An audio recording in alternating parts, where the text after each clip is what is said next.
வங்கக்கடலில் நகர்ந்து வரும் டிட்வா புயல் காரணமாக தற்போது அதனை எதிர்கொள்வதற்காக மின்வாரியம் தயார் நிலையில் இருப்பதாக தெரிவிக்கப்பட்டுள்ளது. வடகிழக்கு பருவமழை மற்றும் டிட்வா புயல் முன்னெச்சரிக்கை நடவடிக்கையாக அதனை எதிர்கொள்ள மின்சார வாரியம் தயார் நிலையில் இருப்பதாக தெரிவிக்கப்பட்டுள்ளது.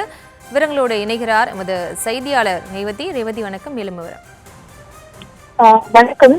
புயலை பொறுத்தவரை கடந்த 6 மணி நேரத்தில் 10 கிலோமீட்டர் வேகத்தில் நகர்ந்து வரக்கூடிய நிலையில் சென்னைக்கு தெற்கே 305 கிலோமீட்டர் தொலைவில் இருக்கிறது.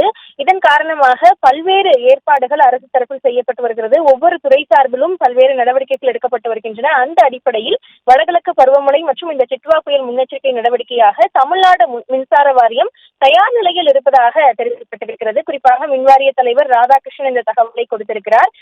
ஏற்கனவே முதலமைச்சர் அறிவுறுத்தல்படி மின்சாரத்துறை தொடர்பாக மேற்கொள்ளப்பட்டிருக்கக்கூடிய நடவடிக்கைகள் முன்னெச்சரிக்கை நடவடிக்கைகள் குறித்த தலைமை அலுவலகத்தில் 24 மணி நேரம் செயல்பட்டு வரக்கூடிய சென்னை மாநகர மின் பகிர்மான கட்டுப்பாட்டு அறை, மாநில மின் பகிர்மான பகிர்ந்தளிப்பு மையம், நுகர்வோர் குறைதீர்ப்பு மையம், மின்னகம் ஆகியவற்றில் ஆய்வும் செய்யப்பட்டிருக்கிறது. கூடிய நிலையில் பல்வேறு முன்னெச்சரிக்கை நடவடிக்கைகள் எடுக்கப்பட்டிருக்கின்றன. குறிப்பாக ஏற்கனவே ஏற்கப்பட்டிருக்கக்கூடிய பணிகளை பொறுத்தவரை பருவமழையை எதிர்கொள்வதற்காக 3279 மின்பெட்டிகள் தரைமட்டத்திலிருந்து 1 மீட்டர் உயர்த்திற்கு உயர்த்தப்பட்டிருக்கிறது என்றும் 6822 இடங்களில் வெளியே தெரியும் நிலையில் இருக்கக்கூடிய மின்வடங்கள் பாதுகாப்பாக பூமிக்கு அடியில் புதைக்கப்பட்டிருக்கிறது என்றும் தெரிவிக்கப்பட்டிருக்கிறது. அதே போல பழுதடைந்த மின்பெட்டிகள் 2000க்கும் மேற்பட்டவை. அது மட்டுமின்றி 39,310 உயர் மற்றும் தாழ்வழுத்த பழுதடைந்த மின் கம்பங்கள் மற்றும் 31,739 சாய்ந்த நிலையில் உள்ள மின் கம்பங்கள் சரி செய்தல் உள்ளிட்ட பணிகள் மேற்கொள்ளப்பட்டிருப்பதாக தெரிவிக்கப்பட்டிருக்கின்றன. மேலும் 3,30,507 இருக்கக்கூடிய மின் கம்பங்களும் மின் கம்பிகளும் மின் மாற்றிகள் உள்ளிட்டவை கையிருப்பில் இருப்பதாக தெரிவிக்கப்பட்டிருக்கிறது.